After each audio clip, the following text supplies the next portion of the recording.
القمص انسيموس رزق ده كان واقف جوه كنيسه ماري جرجس المطرانيه في ميت غمر عند الانبا صليب. ينفع كده يا انبا صليب الكلام يتقال كده بالطريقه دي برضه؟ يعني الراجل بصراحه قال كلام شديد قوي. هو راجل شديد انا عارف، بس يعني ينفع يقول الكلام بالصراحه دي؟ ما يصحش كده يا جماعه.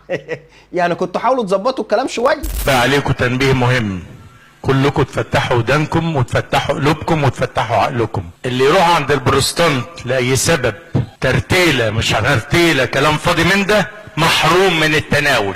اقول تاني، اللي يروح عند البروتستانت هو او ولاده محروم من التناول.